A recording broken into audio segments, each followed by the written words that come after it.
Hi guys, so இந்த விஷயம் எதை பார்க்க போகிறோம் அப்படின்னா ஒரு ரேக் சர்வரில் என்னென்ன மெயினான ஹார்ட்வேர் காம்போனன்ட்ஸ் இருக்குது, அந்த ஹார்ட்வேர் காம்போனன்ட் வந்து எதுக்கெல்லாம் நம்ம வந்து யூஸ் பண்ணுறோம் அப்படின்னு சொல்லி நம்ம வந்து பார்க்கலாம்.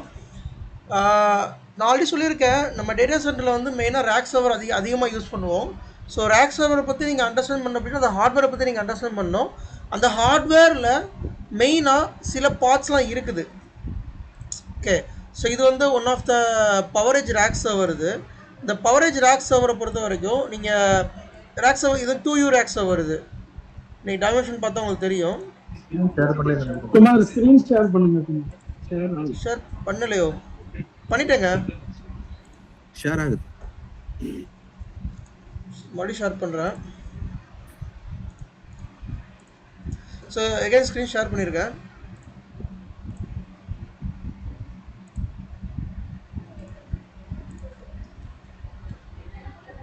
ஓகே, ஸோ அந்த ரேக் சர்வர் பற்றி பார்க்குறப்ப கண்டிப்பாக நம்ம அதில் இருக்க காம்போனண்ட்டை பற்றி கண்டிப்பாக தெரிஞ்சிருக்கணும். ஸோ இது one of the PowerEdge rack server. இது பவரேஜ் R450 ரேக் சர்வர். ஒவ்வொரு சர்வரும் ஒவ்வொரு மாதிரி டிசைன் பண்ணியிருப்பாங்க. ஸோ ஃப்ரண்ட் சைடு பார்த்தீங்கன்னா ஹார்ட் டிஸ்க் எல்லாமே போடுற மாதிரி இருக்கும், SSD போடுற மாதிரி இருக்கும். இது வந்து பவரேஜ் R670 சர்வர். இதில் பார்த்தீங்கன்னா ஹார்ட் டிஸ்க் எல்லாம் போடுற மாதிரி இருக்குதா. ரியர் வியூவில் பார்த்தீங்கன்னா உங்களுக்கு 2 PSC யூனிட் இருக்கும், அதாவது பவர் சப்ளை யூனிட் இருக்குது. தென் ஈத்தர்நெட் போர்ட்டு, ஒரு idea dedicated port, USB port, VGA port, then இது ஒரு fibre optic cable port. And இது வந்து ரியரில் தேவையான ஹார்ட் டிஸ்க் வந்து நம்ம வந்து போட்டுக்கலாம். இப்போ நம்ம பார்க்குறதுலாம் வெளியில் உள்ள காம்போனன்ட்ஸு. இப்போ உள்ள மதர் போர்டுக்கு உள்ள என்னென்ன முக்கியமான காம்போனன்ட்ஸ் இருக்குது அப்படின்னு சொல்லி நம்ம பார்த்தாகணும். ஸோ மதர் போர்டுக்குள்ளே வந்து நீங்கள் மேலாப்பில் பார்த்தீங்க அப்படின்னா உங்களுக்கு CPU இருக்கும், மெமரி இருக்கும். ஸோ இது வந்து பார்த்தீங்கன்னா ஒரு rack server Intel Ziyan processor வந்து யூஸ் பண்ணுவாங்க. ஸோ நீங்கள் சும்மா மேட்டாப்பில் பார்த்தீங்கன்னா உங்களுக்கு வந்துட்டு CPU தெரியும். CPU தான் ப்ராசஸர்னு சொல்லுவோம். இன்டெல் ஜியான் ப்ராசஸர் யூஸ் பண்ணுவோம். தென் இதை டிம் மாடியூல் அப்படின்னு சொல்லுவோம், அல்லது மெமரி அப்படின்னு சொல்லுவோம். ரேமை தான் நம்ம வந்து அப்படி சொல்கிறோம். ஓகே, இதை தவிர்த்து இன்னும் சில காம்போனன்ட்ஸ் இருக்குது, அதை பற்றி நம்ம வந்து பார்க்க போகிறோம்.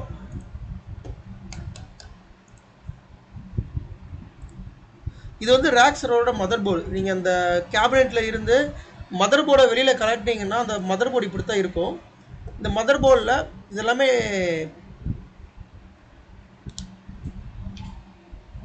மெமரி ஸ்லாட்ஸ், இதெல்லாமே மெமரி ஸ்லாட்ஸ். இது ரெண்டு வந்து CPU இன்சர்ட் பண்ணுறதுக்கான ஸ்லாட்டு. அப்புறம் இது எதுக்கு அப்படி கேட்டோம்னா நம்ம PCIe கார்டு இன்சர்ட் பண்ணுறதுக்கான ஸ்லாட். இதுவும் ஒரு ரேக் சர்வரோட மதர் போர்டு தான். ப்ரோ சொல்லுங்க ப்ரோ, அந்த போட்டோ கொஞ்சம் ஜூம் பண்ண முடியுமா ப்ரோ? ஏன்னா ஒரு மாதிரி பிளரா தெரியற மாதிரி இருக்கு ப்ரோ. இல்ல நான் வேற காமிக்கிறேங்க. இல்ல அது போட்டோ ஜூம் ஆகாது. PCS ஸ்லாட் வந்து எக்ஸ்ட்ரா டிம் போடுறதுக்கா? என்னது புரியல? இல்ல எக்ஸ்ட்ரா அந்த PCS ஸ்லாட் வந்துட்டு எது எக்ஸ்ட்ரா எதுக்காண்டி யூஸ் பண்ண வந்தது? இருங்க நான் சொல்றேன், காமிக்கிறேன். இல்ல ஓனா வாரேன், இருங்க ஓவரா சொல்லிட்டு வரேன்.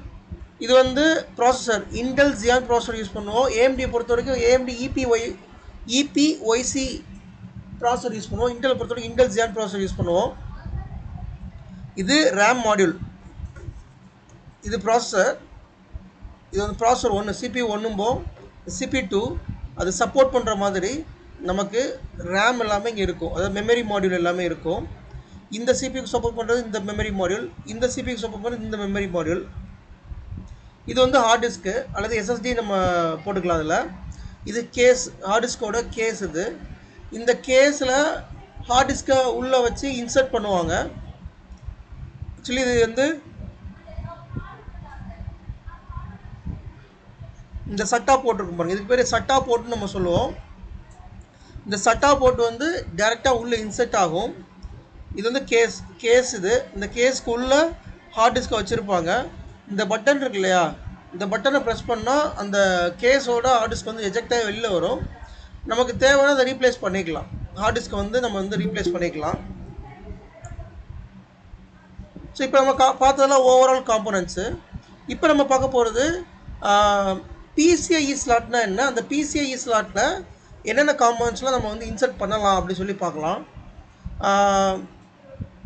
PCI அப்படிங்கிறது பெரிஃபரல் கண்ட்ரோல் இன்டர்ஃபேஸ், அப்படிங்கிறது எக்ஸ்பேன்ஷன் அப்படி வரும். இந்த சர்வரில் எல்லாத்துலேயும் நம்ம PCI ஸ்லாட் தான் நம்ம யூஸ் பண்ணிக்கிட்டு இருக்கோம். எல்லா சர்வர்லேயுமே வந்து PCIe ஸ்லாட் தான் நம்ம வந்து யூஸ் பண்ணிக்கிட்டு இருக்கோம். உதாரணத்துக்கு இதில் பார்த்தீங்கன்னா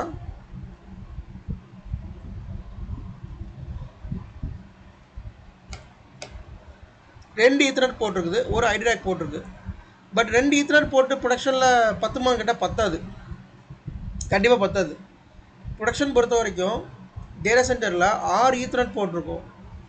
அதாவது 6 ஈத்தர்நெட் போர்ட்னா நெட்வொர்க் போர்ட் நான் சொல்கிறேன். அப்படி 6 போர்ட் இருக்குன்னா எனக்கு 2 தான் இருக்குது. பை டிஃபால்ட்டாக மேனுஃபேக்சர் பண்ணி வர்றப்போ எனக்கு இந்த இடத்துல 2 தான் இருக்குது. பட் எனக்கு 6 வேணும். அப்போ எனக்கு எக்ஸ்ட்ரா சில போர்ட்ஸ் தேவைப்படுது. அந்த எக்ஸ்ட்ரா சில போர்ட்ஸ் நான் என்ன பண்ணுவேன் அப்படின்னா, PCIe ஸ்லாட்னு ஒரு ஸ்லாட் இருக்கும், அந்த ஸ்லாட்டில் ஐ வில் இன்ஸ்டால்.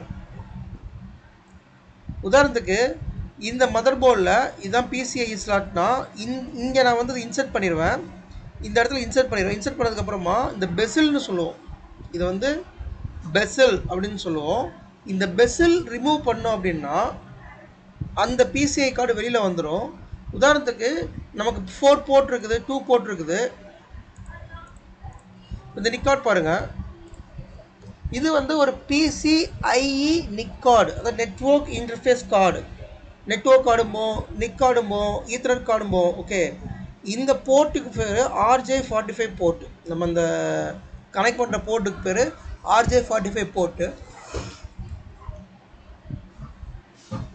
இது PCIe அப்படின்னு நம்ம எப்படி கண்டுபிடிக்கிறது அப்படின்னா, இந்த ஸ்லாட் இருக்கு இல்லையா, இந்த மதர் போர்டில் இன்சர்ட் பண்ணுற ஸ்லாட் இருக்கு இல்லையா, இதை வச்சு தான் நம்ம PCIe ஸ்லாட் அப்படின்னு நம்ம வந்து கண்டுபிடிப்போம்.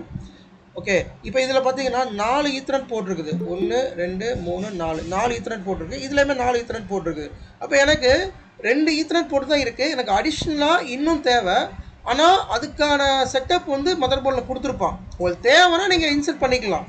நாட் ஓன்லி ஈத்தர்நெட் போர்ட்டு, இதே மாதிரி PCI ஸ்லாட்லேயே ரைடு கண்ட்ரோலர் போர்ட் இருக்குது.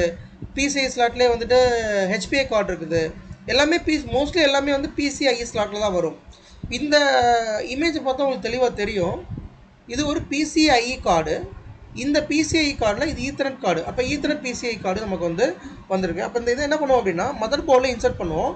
ஒன்ஸ் மதர் போர்டில் இன்சர்ட் பண்ணதுக்கு அப்புறமா அந்த PCI கார்டு வந்து இங்கே எப்படி வெளியில் தெரியுது, ஈத்தர்நெட் போர்ட்டு, இந்த ஈத்தர்நெட் போர்ட் வெளியில் வருதா, அதே மாதிரி இந்த இடத்துல அல்லது இந்த இடத்துல அந்த ஈத்தர்நெட் போர்ட் வந்து வெளியில் தெரியும். ஸோ அப்படி வெளியில் தெரிறப்போ அதில் நம்ம வந்து கேபிள்ஸ் வந்து இன்சர்ட் பண்ணிக்கலாம். சரிங்களா? இப்போ அதை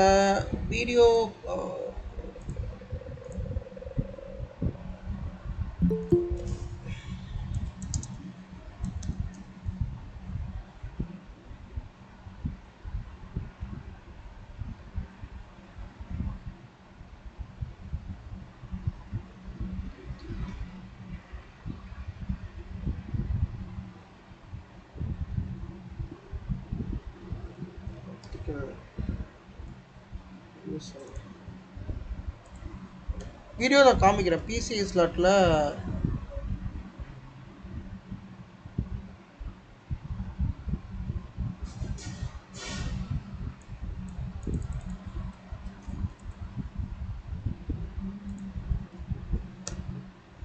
நீங்கள் வீடியோ பார்த்தீங்கன்னா ஓரளவு உங்களுக்கு அண்டர்ஸ்டாண்ட் பண்ணிடுவீங்க. You isn't available.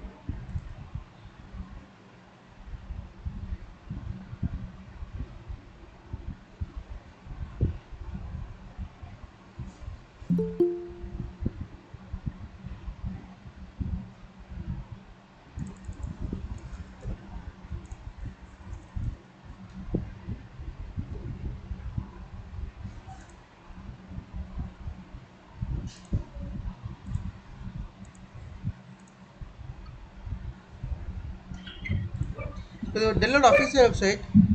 இந்த அஃபீஷியல் வெப்சைட்டில் ஒரு பிசிஐ கார்டு வந்து எப்படி ரீப்ளேஸ் பண்ண சொல்லி காமிச்சிருப்பாங்க. இது டெல் சர்வர். இது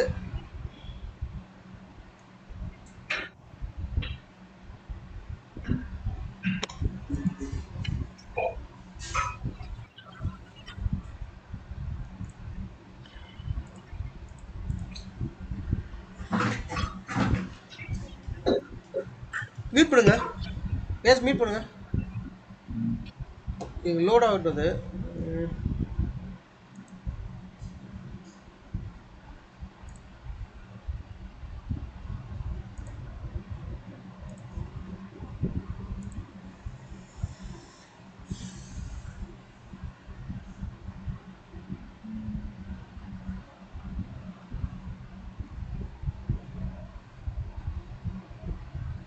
ரேக் சர்வரை ஓப்பன் பண்ணுறாங்க, கேபினெட் ஓப்பன் பண்ணுறாங்க. ஓப்பன் பண்ணி அதுலேருந்து பிசிஐ கார்டை எப்படி இன்சர்ட் பண்ணுறது, வெளில எடுக்குதுன்னு சொல்லி இப்போ பார்க்கலாம். இதை நீங்கள் அண்டர்ஸ்டாண்ட் பண்ணுறது கொஞ்சம் ஈஸியாக புரிஞ்சிடும் உங்களுக்கு. சரி, இந்த இருக்கு இல்லையா, இது ஒரு பிசிஐயில் வந்து இன்சர்ட் ஆகிருக்கு. அப்போ அந்த கார்டு வந்துட்டு இந்த பிசிஐ வந்து சைடில் இருக்கும், இன்சர்ட் ஆகிருக்கு. அப்போ அந்த கார்டு வந்து இங்கே இன்சர்ட் பண்ணுறப்ப அதோட போர்ட் வெளியில் வரும் இந்த இடத்துல.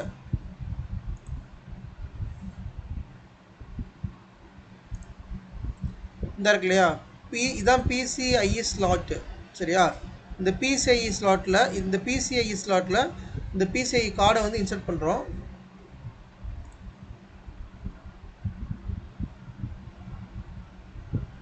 இது வந்து ஒரு ரைடு கண்ட்ரோலர் பேட்டரி. இது வந்து பிசிஐயிலே ரைடு கண்ட்ரோலர். இது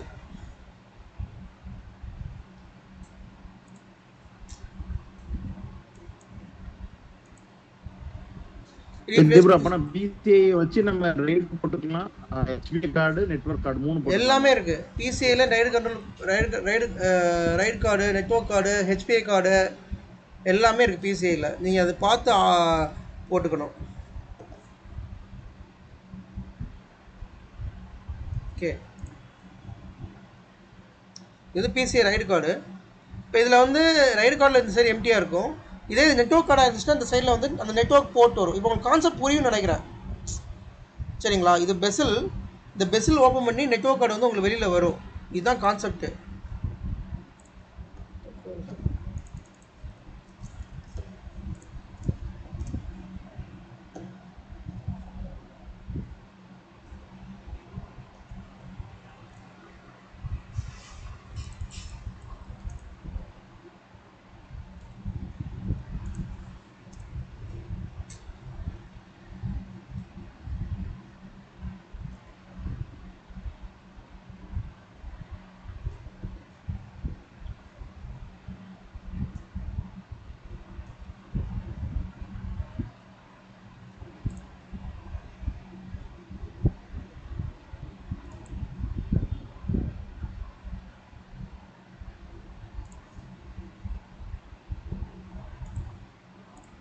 நெட்டு ஸ்லோவாக இருக்குது.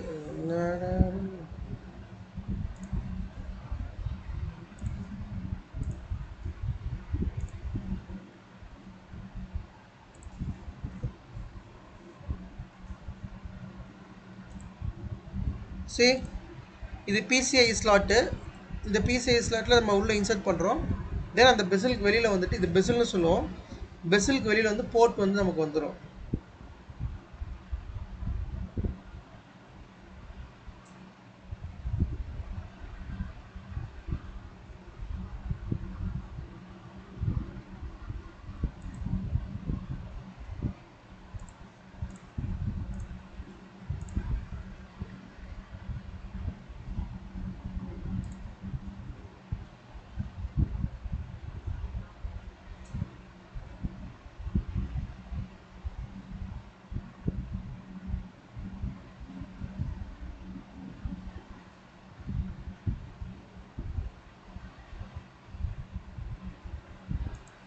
இது வந்து பிசிஐ ரைசர் கார்டுன்னு சொல்லுவோம்.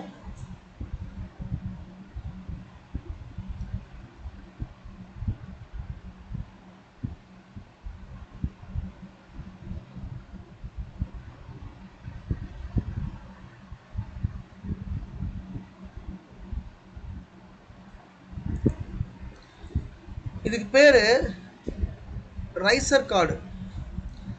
பிசிஐ கார்டு தான், ஆனால் இதுக்கு பேர் ரைசர் கார்டு. இதில் உங்களுக்கு தெளிவாக தெரியுது பாருங்கள். உங்களுக்கு இந்த இடத்துல போர்ட் இருக்குது, சைடு வழியாக உங்களுக்கு கனெக்ட் பண்ணுற மாதிரி இருக்குது பார்த்தீங்களா. ஸோ நம்ம சைடு கனெக்ட் பண்ணுறப்ப இந்த பெசில் வெளியில் வந்துடும். அப்போ இந்த இடத்துல இந்த போர்ட்டு ஈத்தர்நெட் போர்ட்டு இல்லை HPI கார்டும் இங்கே இருக்கும்.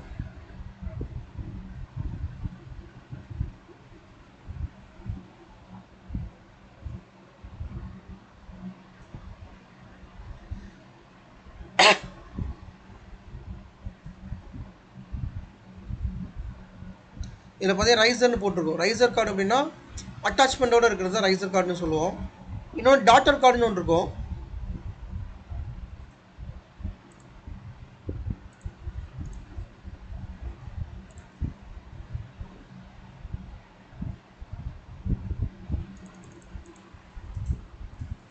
டாட்டர் கார்டு அப்படின்னா நெட்வொர்க் கார்டு, நெட்வொர்க் நிக் கார்டு எல்லாமே ஒரே இதில் இருக்கிறது தான் டாட்டர் கார்டுன்னு சொல்லுவோம்.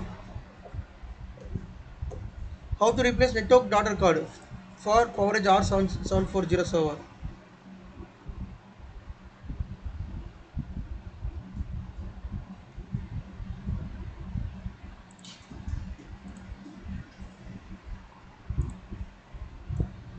இது ஹார்ட் டிஸ்க் ரீப்ளேஸ்மெண்ட் பண்ணுறது.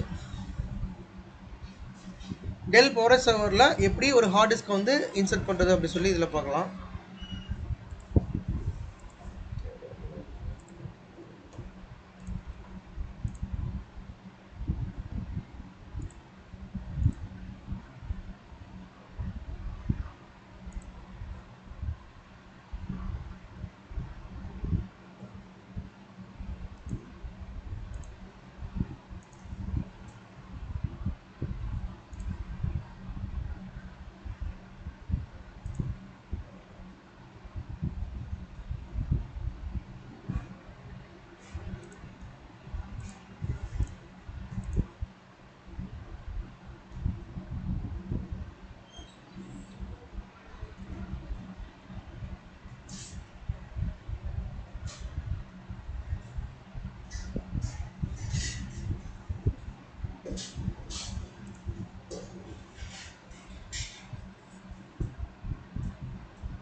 வாட் இஸ் டாட்டர் கார்டுன்னு உங்களுக்கு சொல்கிறேன். இப்போ இந்த போர்ட் ஃபெயிலியர் ஆயிடுச்சு சரிங்களா. எக்ஸாம்பிளுக்கு இது ஒரு நிக் கார்டு. இந்த நிக் கார்டு வந்து ஃபெயிலியர் ஆயிடுச்சு. அப்போ பை டிஃபால்ட் இப்போ இதை டெஸ்க்டாப் மதர் போர்டு நீங்கள் பார்த்துருக்கீங்களா? டெஸ்க்டாப் மதர் போர்டில் நிக் கார்டு எல்லாமே அட்டாச் ஆகி வரும். இப்போ நிக் கார்டு ஃபெயிலியர் ஆச்சு, அது ஃபெயிலியர் ஆனது தான், அதை திருப்பி ரெக்கவர்லாம் பண்ண முடியாது. பட் சர்வரில் அப்படி பண்ண முடியாது. ஏன்னா சர்வர் வந்து கொஞ்சம் ப்ரொடக்ஷனில் ரன் ஆகும். அதை நம்பி பல சர்வர்ஸ் ரன் ஆகிட்டு இருக்கு. அப்போ இந்த நிக் கார்டு ஃபெயிலியர் ஆச்சுன்னா ப்ரொடக்ஷன் டவுன் ஆகும். அப்போ இந்த நிக் கார்டு நம்ம உடனே ரீப்ளேஸ் பண்ணணும். அப்போ இந்த நிக் கார்டு எதில் கொடுக்குறோம் அப்படின்னா டேரெக்டாக மதர் போர்டில் அட்டாச் பண்ணாமல் என்ன பண்ணுறான், மதர் போர்டில் அட்டாச் பண்ணாமல் அதை ஒரு டாட்டர் கார்டில் கொடுக்குறோம். டாட்டர் கார்டுனா ஒன்றும் இல்லை, அந்த ஒரு கார்டில் வந்துட்டு 4 நிக் கார்டு இல்லை 3 நிக் கார்டு இருக்கும்.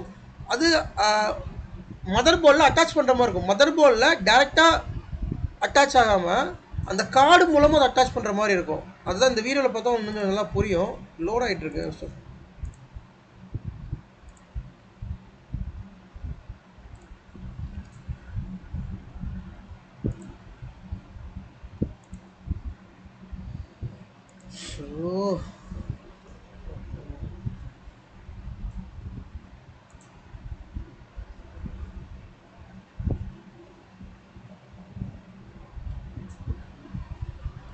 இங்கே இருக்க நிக் கார்டு, இந்த கார்டை இங்கேருந்து எடுப்பாங்க.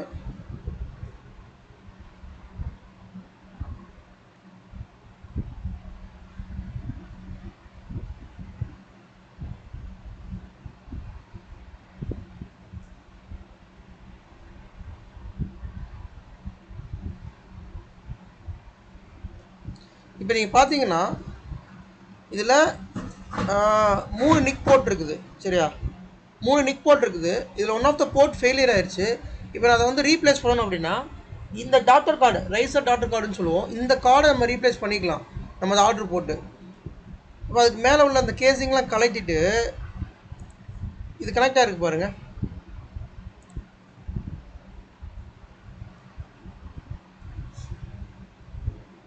இதெல்லாம் நம்ம பண்ணுவோமா கேட்டால் நம்ம பண்ண மாட்டோம். பட் நம்ம தெரிஞ்சிருக்கணும்.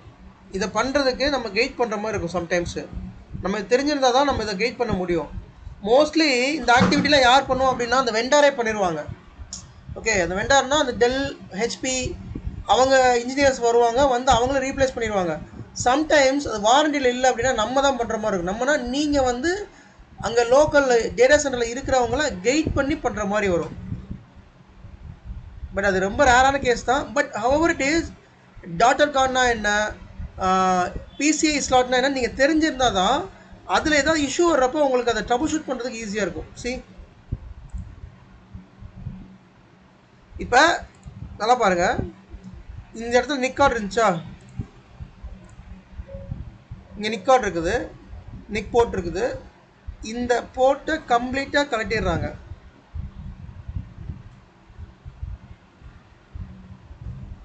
கலட்டின பிறகு பார்த்துக்கிங்களா வெளில வந்துருச்சா. இது வந்து பிசிஐயில் வரல, நல்லா தெரிஞ்சுக்கோங்க.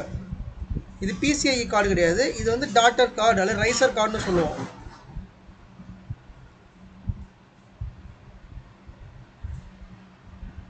பிசிஐ அப்படிங்கிறது நமக்கு தேவைன்னா நம்ம போட்டுக்கலாம். உங்களுக்கு எதாவது எக்ஸ்ட்ரா எனக்கு வேணும் அப்படிங்கிற பட்சத்தில் நீங்கள் போட்டுக்கிறதுக்கு பிறகு தான் பிசிஐ கார்டு.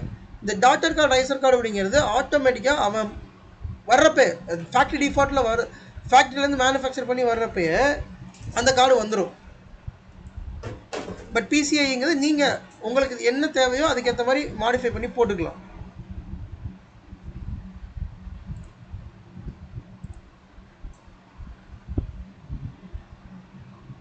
பார்க்க கொஞ்சம் கன்ஃபியூஸாக தெரியல உங்களுக்கு. பட்டு ஹார்ட்வேரில் கொஞ்சம் உங்களுக்கு இன்ட்ரெஸ்ட் எல்லாம் ஈஸி தான், இதெல்லாம் பண்ணுறது ஈஸி தான். அந்த கேசிங் கலட்டுறது மட்டும் கொஞ்சம் பார்த்து கலட்டுற மாதிரி இருக்கும், அவ்வளோதான். பட் நம்ம ஆக்டிவிட்டி பண்ண போகிறது இல்லை. ஹவர் இட் இஸ், நம்ம இந்த ஆக்டிவிட்டி பண்ண போகிறது கிடையாது. This is just for your knowledge. இந்த செஷன் வந்து பார்த்தீங்கன்னா இதில் எந்த ஆக்டிவிட்டி நீங்கள் பண்ண மாட்டீங்க. சம்டைம்ஸ் நீங்கள் ஆக்டிவிட்டி பண்ணுறது கைட் பண்ணுற மாதிரி வரும். தீஸ் ஆல் செஷன், இந்த செஷனில் இருக்கிற எல்லாமே உங்களுக்கு நாலேஜ்க்காக சொல்கிறேன், சரிங்களா.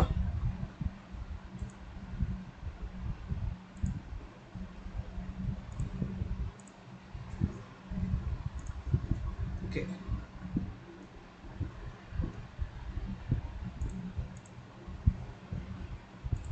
ஸோ ஹார்ட் டிஸ்க் ரீப்ளேஸ் பண்ணுறது எப்படின்னு பார்ப்போம். அது ரொம்ப ஈஸி தான், ஹார்ட் டிஸ்க் ரீப்ளேஸ் பண்ணுறது ஈஸி தான். ஸோ ஓகே, இது லோட் ஆகட்டும். இப்போ உங்களுக்கு புரிஞ்சிருக்குன்னு நினைக்கிறேன். ஸோ மெயினான பார்ட்ஸ்ன்னு பார்த்தீங்கன்னா mother board, CPU, This is to memory. replace a hot swappable hard drive in your PowerEdge rack. This video shows a typical physical replacement.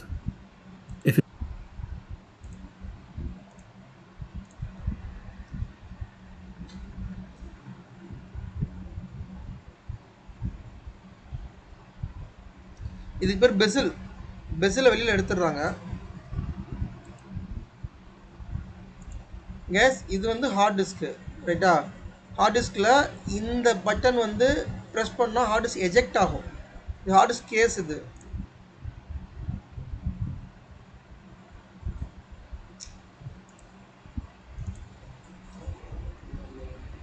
சரி, லோட் ஆகட்டும். ஸோ மெயினாக hard disk or SSD, raid controller. Raid controller அப்படின்னா இதுதான் raid controller. இந்த raid controller எதுக்கு use ஆகுது அப்படின்னா, நம்மக்கிட்ட சர்வரில் ஹார்ட் டிஸ்க் இருக்கும், அந்த ஹார்ட் டிஸ்கில் ஓஎஸ் இருக்கும். In case one of the hard disk வந்து ஃபெயிலியர் ஆகிடுச்சு அப்படின்னா எல்லாமே கரப்ட் ஆயிரும், டேட்டாலாம் கரப்ட் ஆயிரும். அப்போ அது நடக்கக்கூடாது அப்படிங்கிறதுக்காக 2 ஹார்ட் டிஸ்க் வச்சுருப்பாங்க எப்பயுமே, அல்லது 3 ஹார்ட் டிஸ்க் வச்சுருப்பாங்க, அல்லது 5 ஹார்ட் டிஸ்க் வச்சுருப்பாங்க. ஸோ 3 ஹார்ட் டிஸ்க் இருக்குன்னு வச்சுக்கோங்களேன். அந்த 3 ஹார்ட் டிஸ்கையும் ரெய்டு கண்ட்ரோலரில் கனெக்ட் பண்ணியிருப்பாங்க. ஸோ ரெய்டு கண்ட்ரோலரில் கனெக்ட் பண்ணல என்ன ஆகும்னா, இன்கேஸ் ஏதாவது ஒரு ஹார்ட் டிஸ்க் ஃபெயிலியர் ஆச்சு அப்படின்னா ஸ்டில் அது ப்ரொடக்ஷன் ரன் ஆகும். ரெய்டு அப்படின்னு ஒரு கான்செப்ட் இருக்குது, அதை பற்றி நம்ம லேட்டாக பார்க்கலாம். ஸோ இந்த ரெய்டு கான்செப்ட் ஒர்க் ஆகுறதுக்கு முக்கியமான காரணம் இந்த ரெய்டு கண்ட்ரோலர் அரே பிசிஐ கார்டில் இன்சர்ட் பண்ணுறது தான். இந்த ரெய்டு கண்ட்ரோலர் இருக்கிறதுனால மட்டும்தான் நமக்கு ரெய்டு கான்ஃபிகர் பண்ண முடியும். இதுக்கு பேர் ஹார்ட்வேர் ரெய்டு அப்படின்னு சொல்லுவோம். 2 டைப் ஆஃப் ரெய்டு இருக்குது, சாஃப்ட்வேர் ரெய்டு, ஹார்ட்வேர் ரெய்டுன்னு இருக்குது. இது பேர் ஹார்ட்வேர் ரெய்டு. ப்ரொடக்ஷனில் டேட்டா சென்டரில் எல்லாமே ஹார்ட்வேர் ரெய்டு தான் யூஸ் பண்ணுவாங்க. இந்த PCI ஸ்லாட்டில் ரெய்டு கண்ட்ரோலர் கார்டு இருக்கிறதுனால தான் நம்ம ரெய்டு கான்ஃபிகர் பண்ண முடியும். ரெய்டு கான்ஃபிகர் பண்ணால் தான் நமக்கு டேட்டா கரப்ட் ஆகாமல் இருக்கும். ஏன்னா ஹார்ட் டிஸ்க் அப்படிங்கிறது ஒரு எலக்ட்ரானிக் டிவைஸு. இப்போ உங்கள் லேப்டாப் எடுத்துக்கோங்க. உங்கள் லேப்டாப்பில் நீங்கள் யூஸ் பண்ணிகிட்டே இருக்கீங்க, உங்கள் டேட்டாலாம் லேப்டாப்பில் ஸ்டோர் பண்ணுறீங்க, ஹார்ட் டிஸ்கில் ஸ்டோர் பண்ணுறீங்க. திடீர்னு ஹார்ட் டிஸ்க் வந்து ஃபெயிலியர் ஆயிடுச்சு. என்ன ஆகும்? லேப்டாப் பவர் ஆன் ஆகும், ஆனால் பூட் ஆகாது. ஹார்ட் டிஸ்க் தான் ஃபெயிலியர் ஆயிடுச்சு, பூட் ஆகாது. அப்போ உங்கள் டேட்டாவை ரெக்கவர் பண்ணணும், எங்கேயாவது கொடுத்து ரெக்கவர் பண்ணணும். அதுதான் வேறு வழியே இல்லை. இதே மாதிரி ப்ரொடக்ஷனில் ரிஸ்க் எடுக்க முடியாது. ஒரு ஹார்ட் டிஸ்க் வச்சு ரன் பண்ண முடியாது, ஏன்னா அந்த ஹார்ட் டிஸ்க் எப்போனாலும் ஃபெயிலியர் ஆகலாம். அப்போ என்ன பண்ணுறாங்கன்னா 2 ஹார்ட் டிஸ்க் அல்லது 3 ஹார்ட் டிஸ்க் போடுறாங்க. இதில் ஏதோ ஒரு ஹார்ட் டிஸ்க் ஃபெயிலியர் ஆனால் வேறு ஹார்ட் டிஸ்க் வந்து ஒர்க் ஆகணும். ஸோ அந்த கான்செப்ட் பேர் ரைடு அப்படின்ற கான்செப்ட். அந்த ரைடு ஒர்க் ஆகிறதுக்கு இந்த ரைடு கண்ட்ரோலர் தேவை. சரியா ப்ரோ? அந்த ரைடு கான்ஃபிகர் நம்ம பண்ணுவோமா ப்ரோ? கண்டிப்பாக நம்ம தான் பண்ணுவோம். சர்வரில் இருக்கிற எல்லாமே நம்ம தான் பண்ணுவோம். ரைடு கான்ஃபிகர் நம்ம தான் பண்ணுவோம். அதை சொல்லித்தரோம் அப்படின்னு சொல்லித்தரோம். தென் ரைடு கண்ட்ரோலர் பேட்டரி. இந்த ரைடுக்கு சப்போர்ட் பண்ணுற மாதிரி இந்த ரைடு கண்ட்ரோலர் பேட்டரின்னு சில பேட்டரி இருக்கும். இந்த இருக்குல்ல, இந்த மாதிரி இருக்கலாம் அல்லது இந்த மாதிரி இருக்கலாம். இந்த ரைடுக்கு வந்து பவர் கொடுக்கறதுக்காக சம் கேஸ் அந்த பவர் ஃபெயிலியர் ஆனாலுமே இந்த பேட்ரி மூலமாக தான் டேட்டா வந்து ரீபில்டு பண்ணும். ஸோ அதனால் இந்த ரைடு கண்ட்ரோலர் பேட்டரி ரொம்ப ரொம்ப முக்கியம். இந்த பேட்டரியும் ஃபெயிலியர் ஆகிறதுக்கான சான்சஸ் இருக்குது. ரைடு கண்ட்ரோலர் ஃபெயிலியர் ஆகிருக்குது. ரைடு கண்ட்ரோலர் ஃபெயிலியர் ஆயிடுச்சுன்னா என்ன ஆகும்னா உங்களுக்கு பூட்டே ஆகாது. ஓகே, ஸோ இப்போ அதே சொல்லிடுறேன். இப்போ மதர் போர்டு ஃபெயிலியர் ஆகுது. இப்போ மதர் போர்டு ஃபெயிலியர் ஆயிடுச்சுன்னா உங்களுக்கு பவர் ஆனே ஆகாது, அல்லது ஹங் ஸ்டேட்டில் கருப்பாக தெரியும், பிளாக்காக தெரியும். ப்ராசஸர் ஃபெயிலியர் ஆயிடுச்சுன்னா சேம் பவர் ஆன் ஆகாது, அது பிளாக்காக தெரியும். ரேம் ஃபெயிலியர் ஆயிடுச்சு அப்படின்னா உங்களுக்கு ஹேங் ஸ்டேட்டில் இருக்கும், அதாவது ஹேங் ஆகி நிற்கும், அல்லது பவர் ஆன் ஆகும், அல்லது உங்களுக்கு எதுவுமே தெரியாது.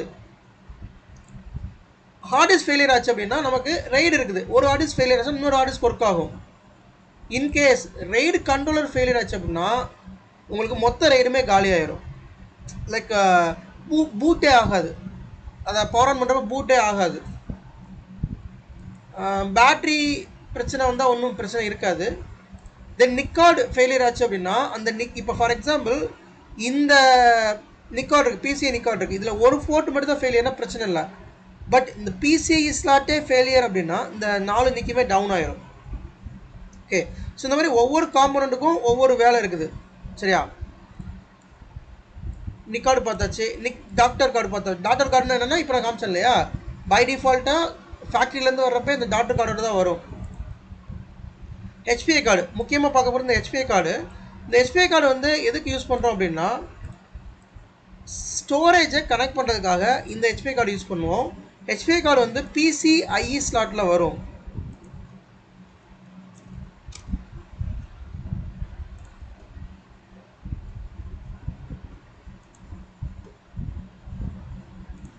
இதான் HPI கார்டு. இந்த கார்டு பாருங்கள், இந்த போர்ட்டை பாருங்களேன். இந்த போர்ட்டை பார்த்தாலே தெரியும், டப்பா மாதிரி இருக்கும். இதான் HPI கார்டு.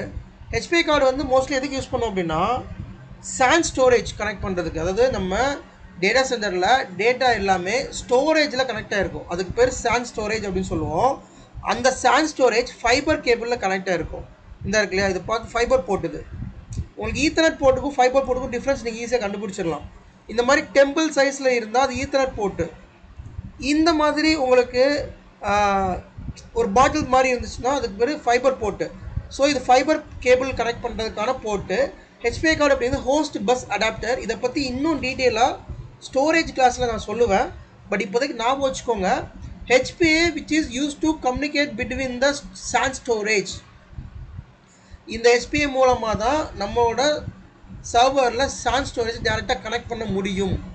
இது இல்லாட்டி கனெக்ட் பண்ண முடியாது. இது மேக்ஸிமம் ஃபைபரில் தான் இருக்கும். இதில் நிக்கார்டு இருக்குது, நெட்வொர்க் HPI கார்டு இருக்குது, பட் ஃபைபரில் தான் மோஸ்ட்லி நம்ம யூஸ் பண்ணுவோம், லேட்டன்சி இல்லாமல் இருக்குங்க. அப்போ இந்த HPI கார்டு ஃபெயிலியர் ஆயிடுச்சுன்னா இதில் 2 போர்ட் இருக்குது. ஒரு போர்ட் ஃபெயிலியராக இன்னொரு போர்ட் மூலமாக ஒர்க் ஆகும்.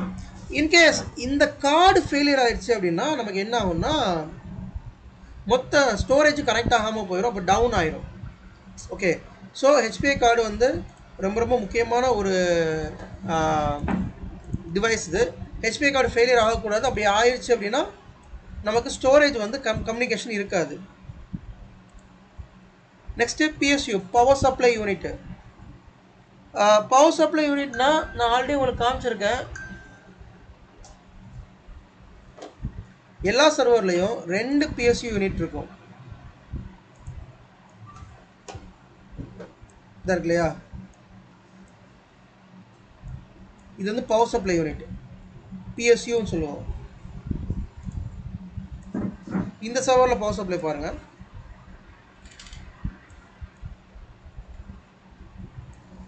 இங்கே ஒரு PSU இருக்குது, இந்த பின் இருக்கு இல்லையா, இந்த பின் தான் வந்து நம்ம ஷாக்கெட், அந்த எலக்ட்ரிக் கனெக்ட் கொடுக்குற ஷாக்கெட். இது வந்து அந்த ஃபேன் வந்து அந்த PSU சூடாகாமல் இருக்கிறதுக்காக இந்த ஃபேனு.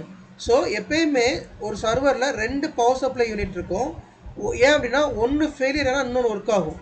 அட் டைமில் ரெண்டுமே ஃபெயிலியர் ஆகிட்டா ரெண்டுமே ஃபெயிலியர் ஆகுது. அந்த மாதிரி நான் பார்த்தது கிடையாது. இன்னொன்று 2 சாக்கெட்டில் எப்படி கனெக்ட் பண்ணியிருப்பாங்கன்னா, இந்த 2 சாக்கெட் இருக்குது. ஒரு சாக்கெட் வந்துட்டு வேற ஒரு எலக்ட்ரிக்லேருந்து வரும், இந்த சாக்கெட் வந்து வேற ஒரு போர்ட்லேருந்து வரும். ரெண்டுமே ஒரே போர்ட்லேருந்து வராது. இன்கேஸ் மொத்தமாக எலக்ட்ரிக்கல் ஃபெயிலியர் ஆயிடுச்சு அப்படின்னா, அதனால் இதுவுமே கூட பார்த்து டிசைன் பண்ணி, சர்வரை பொறுத்த வரைக்கும் டேட்டா சென்டரில் பார்த்து டிசைன் பண்ணுவாங்க. இது ஒரு சாக்கெட்லேருந்து கனெக்ட் பண்ணியிருப்பாங்க, பவர் வரும். இது ஒரு சாக்கெட்லேருந்து பவர் வரும். ரெண்டுமே ஒரே ப்ளக் பாயிண்ட்லேருந்து பவர் வராது. அதே மாதிரி இதுக்கு ஒரு தனி யூபிஎஸ்ல கனெக்ட் பண்ணியிருப்பாங்க, இது ஒரு தனி யூபிஎஸ்ல கனெக்ட் பண்ணுவாங்க. இன்கேஸ் ஏதாவது எலக்ட்ரிக் ஃபெயிலியர் ஆனாலோ, இன்கேஸ் யூபிஎஸ் ஃபெயிலியர் ஆனாலோ சர்வரை அது எக்காரணத்தை கண்டும் பாதிக்கக்கூடாது. அதுக்காக என்ன பண்ணியிருக்காங்க அப்படின்னா, 2 PSU எப்பயுமே கொடுப்பாங்க, பவர் சப்ளை யூனிட் கொடுப்பாங்க. இந்த பவர் சப்ளை யூனிட் நீங்கள் ரீப்ளேஸ் பண்ணுறீங்க அப்படின்னா ஈஸி தான். லைக் இது வந்து ஒரு ஹாட் ஸ்வாப்பபிள் மெத்தட். ஹாட் ஸ்வாப்பபிள்னா என்னென்னு நோட் பண்ணிக்கோங்க. சர்வர் வந்து ரன்னிங்கில் இருக்கிறப்பே நம்ம அந்த பார்ட்டை ரீப்ளேஸ் பண்ணிக்கலாம். அதுக்கு பேர் தான் ஹாட் ஸ்வாப்பபிள். நீங்கள் சர்வரை ஷட் டவுன் பண்ண வேண்டிய அவசியம் கிடையாது. இது ப்ரொடக்ஷனில் இருக்கப்பே பண்ணிக்கலாம். இதனால் ப்ரொடக்ஷன் இம்பேக்ட் எதுவுமே கிடையாது. சரியா? ஸோ ஹாட் ஸ்வாப்பபிள்னா சர்வர் ரன்னிங்கில் இருக்கப்பே அதை பார்ட்டை ரீப்ளேஸ் பண்ணுறதுக்கு பேர் தான் ஹாட் ஸ்வாப்பபிள். இப்போ நான் சொன்ன பார்ட் இதுக்கு முன்னாடி இதெல்லாமே ஹாட் ஸ்வாப்பபிள் கிடையாது. இது வந்து நீங்கள் வந்து ஷட் டவுன் பண்ணி தான் ஆகணும், இதை ரீப்ளேஸ் பண்ணி ஷட் டவுன் பண்ணி தான் ஆகணும், இதுக்கு ஷட் டவுன் பண்ணி தான் ஆகணும். அப்புறம் ஹார்ட் டிஸ்க் ரீப்ளேஸ் பண்ணுறது ஹாட் ஸ்வாப்பபிள் தான். ஒரு ஹார்ட் டிஸ்க் ஃபெயிலியர் ஆனால் இன்னொரு ஹார்ட் டிஸ்க் வந்து ரன் ஆகிறப்பே போட்டுக்கலாம், அது ஹாட் ஸ்வாப்பபிள் தான், அது பிரச்சனை கிடையாது. பவர் சப்ளை யூனிட்டும் ஹாட் ஸ்வாப்பபிள் தான். ஓகே, பவர் சப்ளை யூனிட்டுக்கு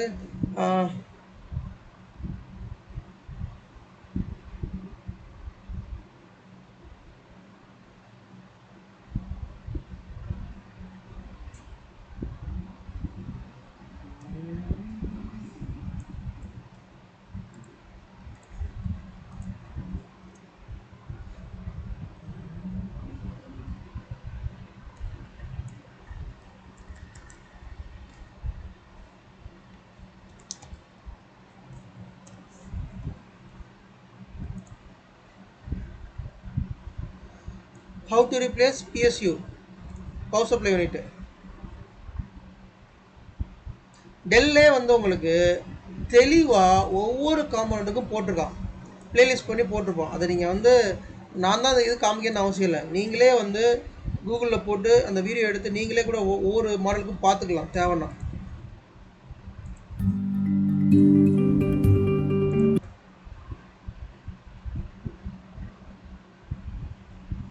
சரி, இதுதான் பவர் சப்ளை யூனிட். ரொம்ப காம்பேக்டாக இருக்கும். இதில் கேபிள்ஸ்லாம் இருக்காது, அது டேரெக்டாக அட்டாச் பண்ணுற மாதிரி தான் இருக்கும். இந்த பார்த்தீங்களா, இந்த பவர் சப்ளை யூனிட்டில் கேபிள்ஸ்லாம் இருக்காது, அது டேரெக்டாக நீங்கள் அந்த போர்டில் இன்சர்ட் பண்ணிக்கலாம். ஓகே,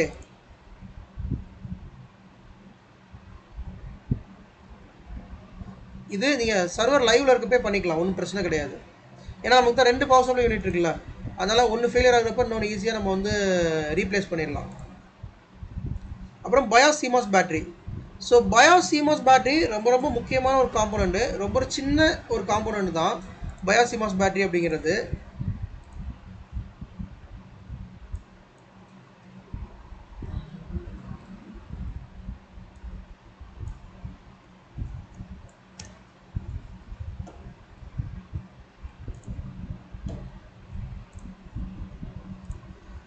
சிமாஸ் பேட்டரிங்கிறது ஒரு ₹1 காயின் இருக்குல்ல, அந்த சைஸில் இருக்கிற ஒரு சின்ன டிவைஸ் தான். அந்த பேட்டரியில் தான் நம்மளோட பயாஸோட டேட்டா எல்லாமே ஸ்டோர் ஆகும். உதாரணத்துக்கு நம்ம டேட் அண்ட் டைமு, முக்கியமாக டேட் அண்ட் டைம் வந்து ஸ்டோர் பண்ணுறது இந்த பயாஸ் பேட்டரி தான். இந்த பேட்டரி போயிடுச்சுன்னா சர்வர் வந்து தப்பாக ரியாக்ட் பண்ண ஆரம்பிச்சிடும். திடீர்னு ஷட் டவுன் ஆகும், திடீர்னு பவர் ஆன் ஆகும், பவர் ஆஃப் ஆகும், திடீர்னு சில அப்ளிகேஷன்ஸ் ஒர்க் ஆகாது. ஏன் அப்படின்னா ஒரு சர்வருக்கு வந்து டைம் ரொம்ப ரொம்ப முக்கியம். டைம் தப்பாக இருந்தால் சர்வருக்கு பிரச்சனை அதிகமாக வரும். ஸோ அப்போ இந்த பயாஸ் பேட்டரியை நீங்கள் செக் பண்ணணும், இந்த பயாஸ் பேட்டரி ரீப்ளேஸ் பண்ணணும். இந்த இருக்கு இல்லையா, ரொம்ப குட்டியாக தான் இருக்கும். நீங்கள் இந்த வாட்ச்லலாம் கூட பார்த்துருப்பீங்க. இதுதான் பயாஸ் பேட்டரி. இந்த பேட்டரி மோஸ்ட்லி ஒரு 5 வருஷம் 6 வருஷம் நல்லா தான் இருக்கும்.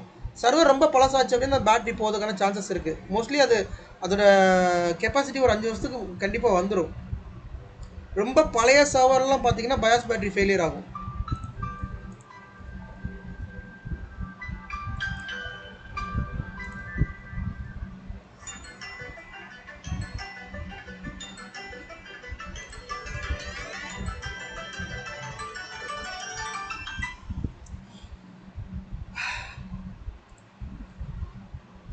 நெட்டு ஸ்லோவாக இருக்குது, அதான் ஓப்பனாக துளைய மாட்டேங்குது.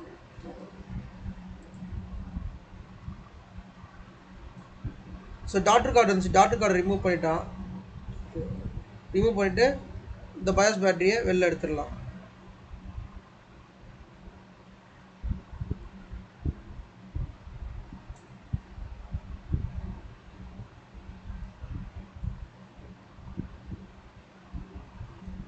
சரி, பிசிஐ கார்டு இது.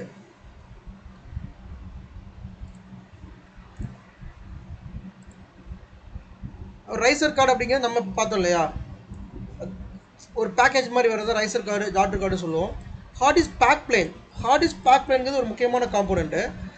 இந்த காம்போனெண்ட் இல்லை அப்படின்னா ஹார்ட் டிஸ்க் ப்ராப்பராக கனெக்ட் ஆகாது. இந்த ஹார்ட் டிஸ்க் போட்டு சட்டா போட்டு தான் ஹார்ட் டிஸ்க் போட்டுன்னு சொல்லுவோம்.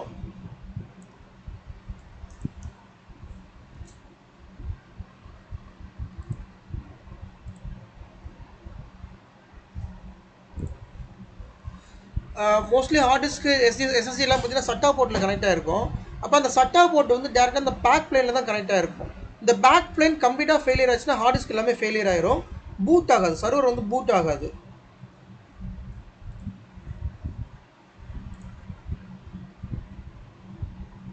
ஃப்ரண்ட் வியூவில் ஹார்ட் டிஸ்கில் இருக்கும், அதுக்கு பேக்கில் சப்போர்ட் பண்ணுற மாதிரி இந்த ஹார்ட் டிஸ்க் பேக் பிளேன் இருக்கும்.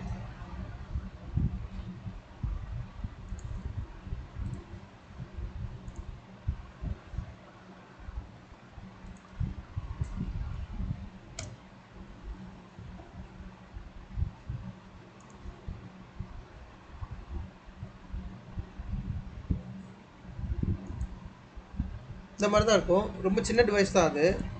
இதுவும் ஃபெயிலியர் ஆயிடுச்சுன்னா ஹார்ட் டிஸ்க் ஓப்பன் ஆகாது. இந்த ஃபெயிலியர் நான் உங்களுக்கு சொன்ன எல்லாத்தையுமே ஃபெயிலியர் நான் பார்த்துருக்கேன். இப்போ நான் காமிச்சேன்ல, இந்த எல்லா டிவைஸோட ஃபெயிலியரும் நான் பார்த்துருக்கேன். அதில் இருந்தால் நான் இதை எடுத்து போட்டிருக்கேன் உங்களுக்கு. இப்போ நான் கொடுக்குற செஷன் எல்லாமே நான் என்னோட எக்ஸ்பீரியன்ஸில் ஃபேஸ் பண்ண இஷ்யூ. என்னோடய எக்ஸ்பீரியன்ஸில் motherboard, CP failure, memory failure, hard disk failure, RAID controller, battery, NIC card, SPI failure, power supply failure, CMOS battery, இதெல்லா ஃபெயிலியர் நான் பார்த்துருக்கேன். அதனால தான் அது எல்லாத்தையும் கொலெக்ட் பண்ணி உங்களுக்கு ஒரு கிளாஸாக நான் கொடுக்குறேன். உங்களுக்கு அந்த ஃபியூச்சரில் ட்ரபிள் ஷூட்டிங் பண்ணுறப்ப யூஸ்ஃபுல்லாக இருக்குன்னு சொல்லிட்டு.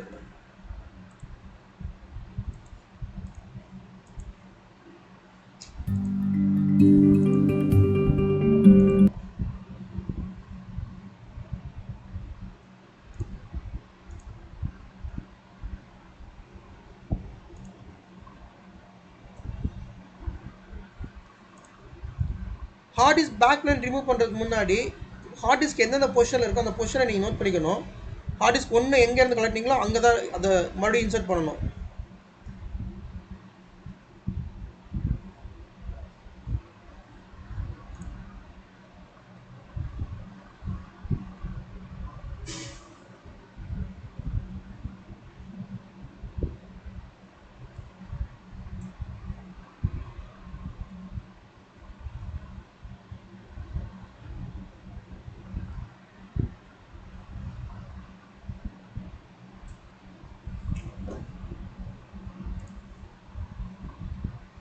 இதில் ஃப்ரண்டில் பார்த்தீங்கன்னா ஹார்ட் டிஸ்க் வந்து டைரெக்டாக இதில் இன்சர்ட் ஆகும். சரிங்களா, இந்த இதில் தான் இன்சர்ட் ஆகிருக்கும்.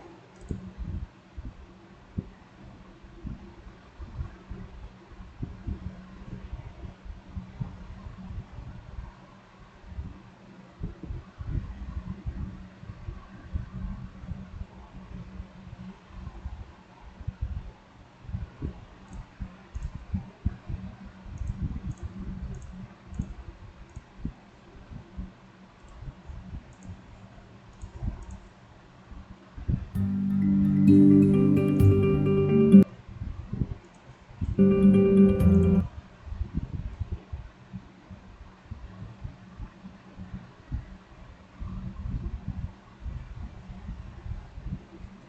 ஹார்ட் டிஸ்கை ரிமூவ் பண்ணுறாங்க.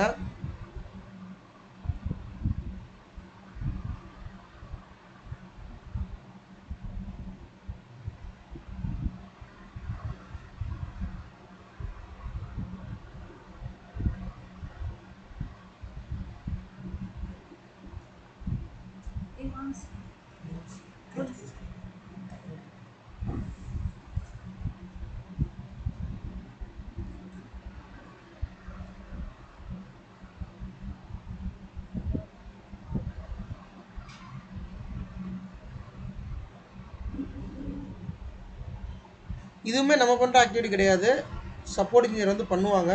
But what is hard disk backplane அப்படின்னு உங்களுக்கு தெரிஞ்சிருக்கணும். நிறைய பேர்த்துக்கு அப்படின்னா என்னன்னே தெரியாது. ஸ்டில் இன்னமும் டேட்டா சென்டர் ஒர்க் பண்ணுவாங்க, விஎம்எல் ஒர்க் பண்ணுவாங்க. இப்படி ஒரு டிவைஸ் இருக்குது நிறைய பேருக்கு தெரியாது. அப்போ அந்த டிவைஸில் ஃபெயிலியர் ஆனால் என்ன நடக்கும், அதை எப்படி ரீப்ளேஸ் பண்ணுறது, கண்டிப்பாக ஒரு அவேர்னஸ் நமக்கு இருக்கணும்.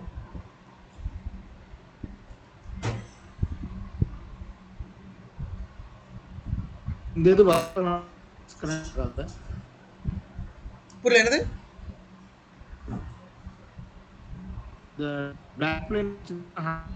இல்லை உங்கள் வாய்ஸ் பிரேக் ஆகுது.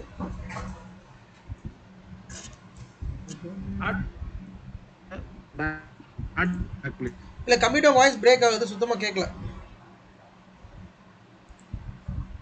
ஸோ இது எல்லாமே முக்கியமான காம்போனன்ட்ஸ். இந்த காம்போனன்ட்ஸ் நான் வந்து உங்களுக்கு வாட்ஸ்அப்பில் போட்டு விட்றேன். ஓகே, இப்போ இது எப்படி ரீப்ளேஸ் பண்ணுறதுக்கான ப்ராசஸ் என்ன? What is the process to replace the hardware component?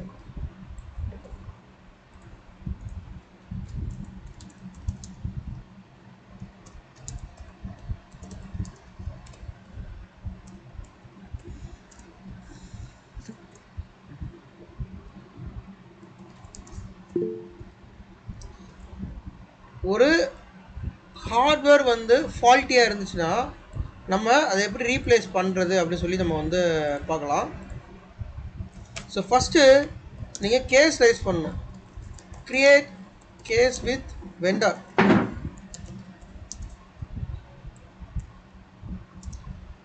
யார்?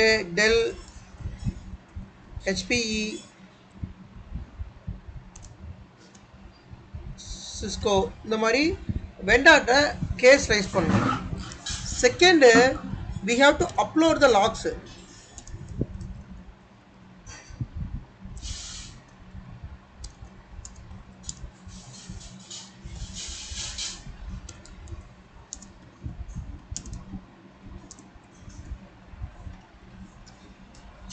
இப்போ நமக்கு ஒரு ஹார்ட்வேர் கம்பெனி ஃபெயிலியர் ஆயிடுச்சு. உதாரணத்துக்கு என்னோட சர்வரில் ஒரு மதர் போர்டு ஃபெயிலியர் ஆயிடுச்சு. I found the motherboard is a failure.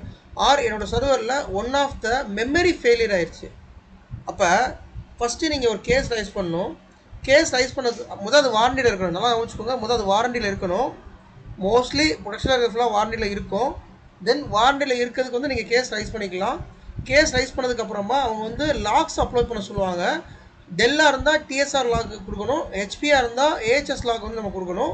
இந்த லாக் வந்து நம்ம ஐஎல்ஓ ஐடிராக்லேருந்து டெவலப் பண்ணிக்கலாம். சரியா? ஸோ லாக்ஸ் கொடுத்ததுக்கப்புறமா they will analyse the log and they will let us know the status.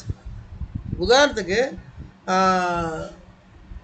மெமரியில் 16 ஸ்லாட் இருக்குது. அந்த 16 ஸ்லாட்டில் பின் பாயிண்ட் பண்ணி 3வது ஸ்லாட்டில் தான் ஃபெயிலியர் அப்படின்னு சொல்லிட்டு they will identify the part failure.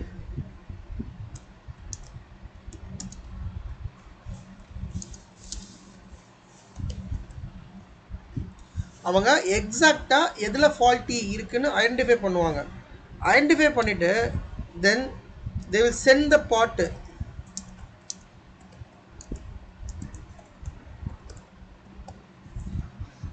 உதாரணத்துக்கு டிம்மு தான் ஃபெயிலியர், அதாவது மெமரி தான் ஃபெயிலியர் அப்படின்னா அந்த மெமரியை வந்து நம்ம டேட்டா சென்டருக்கு அனுப்பிச்சிருவாங்க, ஒரு கொரியர் பண்ணி அனுப்பிச்சிருவாங்க. அதை வாங்கி வச்சுப்போ ஸ்டோர் ரூமுக்கு அனுப்பிச்சிருவாங்க. அந்த அங்கே வந்து ஸ்டோர் ரூம் ஒரு ரூம் இருக்கும் டேட்டா சென்டரில். இந்த ஸ்டோர் ரூமில் அதை வாங்கி வச்சுப்பாங்க. தென் வெண்டார்னா அந்த கம்பெனி தான் vendor. Okay, vendor will arrange the field engineer. Field engineer arrange பண்ணுவாங்க. இது ஒரு 1 டே எடுத்துக்கும். அவங்க வந்து பார்ட்டு சென்ட் பண்ணுறதுக்கு ஒரு 1 டே எடுத்துப்பாங்க. தென் அதுக்கடுத்து ஃபீல்ட் இன்ஜினியர் அரேஞ்ச் பண்ணுறதுக்கு ஒரு 1 டே எடுத்துப்பாங்க. ஓகே, தென் அவங்க வந்ததுக்கப்புறமா அவங்கள நம்ம உள்ளே கூட்டு போகணும். அவங்களுக்கு தெரியாது எந்த டேட்டா சென்டர் எந்த ரேக்குன்னு அவங்களுக்கு தெரியாது. அப்போ நம்ம இந்த கேஸ் ரைஸ் பண்ணுறப்பயே அவங்கக்கிட்ட இந்த டேட்டா சென்டரில் இப்போ உதாரணத்துக்கு எனக்கு சென்னையில் டேட்டா சென்டர் இருக்குன்னா சென்னையில் கிண்டியில் டேட்டா சென்டர்னு வச்சுக்கோங்க, கிண்டியில் இருக்க டேட்டா சென்டர் தான் அப்படி சொல்லி டேட்டா சென்டர் அட்ரஸ் கொடுத்துட்றோம். அட்ரஸ்க்கு டெலிவரி பண்ணிடுவாங்க. தென் டெலிவரி பண்ணதுக்கப்புறமா அதே அட்ரஸ்க்கு வெண்டார் வந்து ஒரு சப்போர்ட் இன்ஜினியர் அனுப்புவாங்க. அந்த சப்போர்ட் இன்ஜினியர் வந்துட்டு கையில் வந்து ஒரு லேப்டாப்பும் ஒரு ஸ்க்ரூ டிரைவர் அப்புறம் இந்த சில பல ஐட்டம்ஸ்லாம் எடுத்து வருவாங்க. இப்போ அதுக்கு கேட் பாஸ் ரைஸ் பண்ணணும்.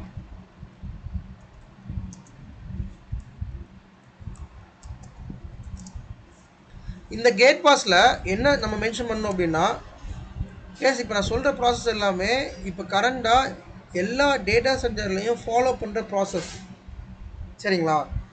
இதை எங்கேயுமே யாரும் சொல்லித்தர மாட்டாங்க.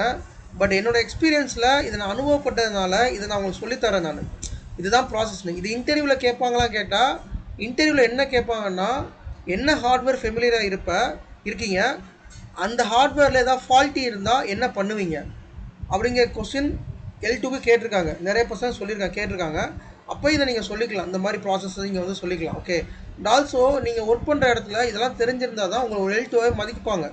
Okay fine. Gate pass raise பண்ணோம். கேட் பாஸ்லேயே வந்துட்டு இந்த ஃபீல்ட் இன்ஜினியர் இருக்கார் இல்லையா, இவர் நேமு, அவர் மொபைல் நம்பர், கையில் என்னென்ன பார்ட் கொண்டு வராரு, ஒரு டூல் கிட் கொண்டு வராரு, ஒரு லேப்டாப் கொண்டு வராரு, ஒரு பென்ட்ரைவ் கொண்டு வராருன்னு சொல்லிட்டு என்னென்ன பார்ட்டோ அதுக்கு எல்லாத்துக்குமே சேர்த்து ஒரு மெயில் பண்ணி ஒரு கேட் பாஸ் ரைஸ் பண்ணணும். கேட் பாஸ் ரைஸ் பண்ணதுக்கு அப்புறமா நம்ம ரேக் டீடைல்ஸ் கொடுக்கணும்.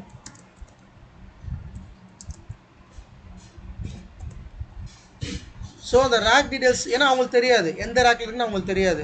அப்போ நம்ம எக்ஸாக்டாக ரேக் நம்பர் 15 இருக்குது. ரேக் நம்பர் கொடுத்தது மட்டும் இல்லாமல் அந்த ரேக்கில் எந்த யூ அப்படின்னு கொடுக்கணும். நான் சொல்லியிருக்கேன் இல்லையா, ஒரு ரேக்கில் 42 யூ இருக்கும், 42 யூ இருக்கும். 42 யூவில் நிறைய டிவைசஸ் இருக்கும். சர்வர் இருக்கும், ஸ்டோரேஜ் இருக்கும், சர்வர்லேயே 5 சர்வர்லாம் இருக்கலாம். அப்போ அவங்க ஐடென்டிஃபை பண்ணணும். How to they identify the server? Rack details and serial number,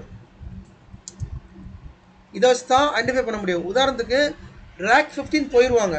rack 15 போனதுக்கப்புறமா அந்த ரேக்கில் சீரியல் நம்பர் சர்ச் பண்ணும். இப்போ உதாரணத்துக்கு அந்த ரேக்கில் டெல் பவரேஜ் R65 சர்வர்னு இருக்கும், 650 இருக்குன்னா அதே மாதிரி 5 சர்வர் அந்த ரேக்கில் இருக்கும். அப்போ அதில் எது பிரச்சனை நம்ம கண்டுபிடிக்கணும்ல, அப்போ சீரியல் நம்பர் வச்சு தான் அதை ஐடென்டிஃபை பண்ண முடியும். So they will identify by the serial number. Okay, இப்போ கேட் பாஸ் போட்டதுக்கப்புறமா இந்த ரேக் நம்பரும் சீரியல் நம்பர் கொடுத்துட்றோம். அதுக்கடுத்து நம்ம உள்ளே அவங்கள தனியாக அனுப்ப மாட்டோம், எஸ்கார்ட் பண்ணுவோம்.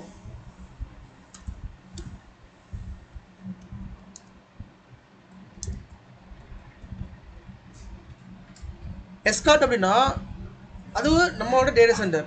அந்த டேட்டா சென்டரில் எல்லாத்தையும் உள்ளே அனுப்ப முடியாது, தனியாலாம் அனுப்ப முடியாது. ஏன்னா வந்து என்ன பண்ணுவோம் நமக்கு தெரியாது. அப்போ அந்த டேட்டா சென்டரில் லோக்கலில் இன்ஜினியர்ஸ் இருப்பாங்க, டேட்டா சென்டர் அட்மினிஸ்ட்ரேட்டர் இருப்பாங்க, அல்லது டேட்டா சென்டர் ஆப்ரேஷன் டீம் இருப்பாங்க, அல்லது ரிமோட் சப்போர்ட் இருப்பாங்க. அவங்களுக்கு ஒரு மெயில் பண்ணி என்ன சொல்லணும் அப்படின்னா, இந்த மாதிரி ஒரு இன்ஜினியர் வந்து வராரு, அவர் எஸ்கார்ட் பண்ணி அந்த ரேக்கு, ஏன்னா அவங்களுக்கு ரேக் தெரியாது. இப்போ இந்த இன்ஜினியர் உள்ளே வராரு அப்படின்னா அவர் ரேக் எங்கே இருக்குன்னு தெரியாது. அப்போ அதை கூட்டு காமி இவங்க தான் லோக்கலில் இருப்பாங்களா டேட்டா சென்டர் ஆப்ரேஷன்ஸ் டீம், அவங்க தான் வந்து என்ன செய்வாங்கன்னா பயோமெட்ரிக் வச்சுப்பாங்க. ஏன்னா அவங்களுக்கு பயோமெட்ரிக் கிடையாது, இவங்க தான் பயோமெட்ரிக் வச்சு உள்ளே கூட்டு போவாங்க. கூட்டு போயிட்டு இந்த ரேக்கு இந்த யூன் சொல்லி காமிச்சிடுவாங்க. அதுக்கப்புறம் சீரியல் நம்பர் வச்சு தேடுவாங்க. தேடினதுக்கப்புறமா கேபிள்ஸ்லாம் ரிமூவ் பண்ணுவாங்க. கேபிள்ஸ் ரிமூவ் பண்ணிவிட்டு சர்வர் ரேக்லேருந்து எடுப்பாங்க. சர்வர் வெளியில் ரேக்லேருந்து எடுத்ததுக்கப்புறமா கேபினெட் ஓப்பன் பண்ணிவிட்டு அந்த ஃபால்ட்டி இருக்கு இல்லையா ரேமு, அந்த ஃபால்ட்டி ரேமை எடுத்துகிட்டு உள்ளேருந்து எடுத்துகிட்டு இவங்க ஸ்டோர் ரூம்லேருந்து வாங்கியிருப்பாங்க. அந்த ரேமு ஆல்ரெடி சென்ட் பண்ணியிருப்பாங்க. அந்த ரேமை கையில் கொண்டு போவாங்க. அந்த ரேமை உள்ளே இன்சர்ட் பண்ணிவிட்டு திருப்பி அந்த கேபினெட் லாக் பண்ணிவிட்டு பவர் கேபிள்லாம் போட்டு பவர் ஆன் பண்ணி டெஸ்ட் பண்ணுவாங்க. பவர் ஆன் பண்ணி டெஸ்ட் பண்ணி அங்கே ஒரு 1/2 hour அதோட ஸ்டெபிலிட்டி செக் பண்ணணும். சம்டைம்ஸ் காம்போனண்ட் போட்டு ஒரு 5 நிமிஷம் நல்லா ஒரு வேலை பார்க்கும். அப்புறம் திடீர்னு பிரச்சனை வரதுக்கு வாய்ப்பு இருக்குது. அப்போ அதை அப்சர்வ் பண்ணுவாங்க. It's under observation. ஒரு ½ hour அதை அப்சர்வ் பண்ணணும். அது வரைக்கும் அவங்க டேட்டா சென்டரில் இவங்க ஆக்டிவிட்டி முடிச்சுட்டு வெளியில் போயிடுவான். அந்த இன்ஜினியர் ஆக்டிவிட்டி முடிச்சுட்டு டேட்டா சென்டர்லேருந்து வெளில வந்துடுவான். வெளில வந்து வெயிட் பண்ண சொல்லுவோம். வெயிட் பண்ணதுக்கப்புறமா அவனை வந்துட்டு நம்ம அப்சர்வ் பண்ணுவோம். காம்போனன்ட் எல்லாமே ப்ராப்பராக இருக்கா, சர்வர் ஒர்க் ஆகுதான்னு சொல்லிட்டு ஒன்ஸ் அப்சர்வ் பண்ணதுக்கப்புறமா எல்லாமே ப்ராப்பராக இருந்தால் then we will relieve the support engineer. அப்புறம் சப்போர்ட் இன்ஜினியர் நீங்கள் போகலான்னு சொல்லிட்டு நம்ம சொல்லிடுவோம். அதுக்கப்புறம் முடிஞ்சு, அவ்வளோதான். இதுதான் கதை. இப்படி தான் நடக்கும். ஆக்சுவலி இப்படி தான் நடக்கும். ஓகேங்களா? நான் நடக்கிறத அப்படியே இமேஜின் பண்ணி வச்சுக்கோங்க. ஏங்க இல்ல இப்ப அது வரைக்கும் அந்த சர்வர் டவுன்ல தான் இருக்குமா? அது வரைக்கும் அந்த சர்வர் டவுனில் தான் இருக்கும். அதுக்கு தான் விஎம்ஆரில் வேறு ஃபீச்சர் கொடுத்துருக்கான். அதை பற்றி நம்ம லேட்டாக பார்க்கலாம். அஃப்கோர்ஸ் இந்த 2 நாள் ப்ராசஸ் தான் 2 நாள் சர்வர் டவுனில் தான் இருக்கும். இதில் இருக்க பிரச்சனை அதுதான். ஆனால் விஎம்ஆரில் வேறு மாதிரி ஒரு ஃபீச்சர் கொடுத்துருக்கான். ஹெச்ஆர் ஒரு ஃபீச்சர் கொடுத்துருக்கான். அந்த மாதிரி நம்ம விஎம்ல டவுன் ஆகாது. விஎம் வேறு ஹோஸ்ட்டுக்கு மாறிடும். சரியா?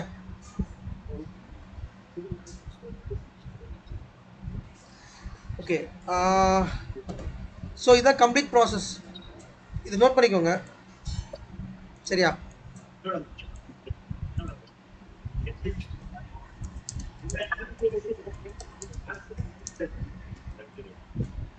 ஓகே. ஸோ எனி டவுட்ஸ் இருந்தால் கேளுங்க. Let's conclude the session. Heart disk வந்து ரீப்ளேஸ்மெண்ட் காமிக்கணும்னு சொல்லலாம். ஹார்ட் டிஸ்க் ரீப்ளேஸ்மெண்ட்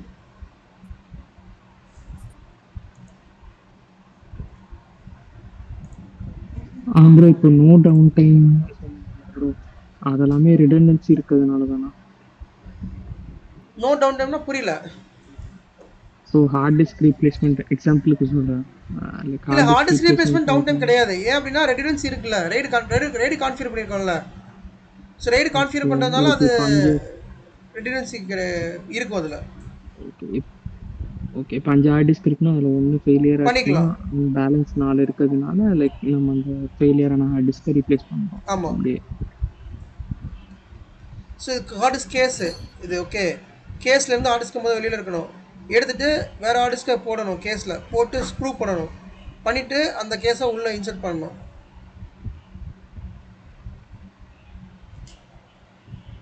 அந்த கையில் போட்டிருக்கிறதுல ஸ்டாட்டிக் எலக்ட்ரிசிட்டிக்காக இல்லை, அது அவங்க ப்ராப்பராக பண்ணுறதால அப்படி போட்டிருக்காங்க. அது போடணும் அவசியம் இல்லை.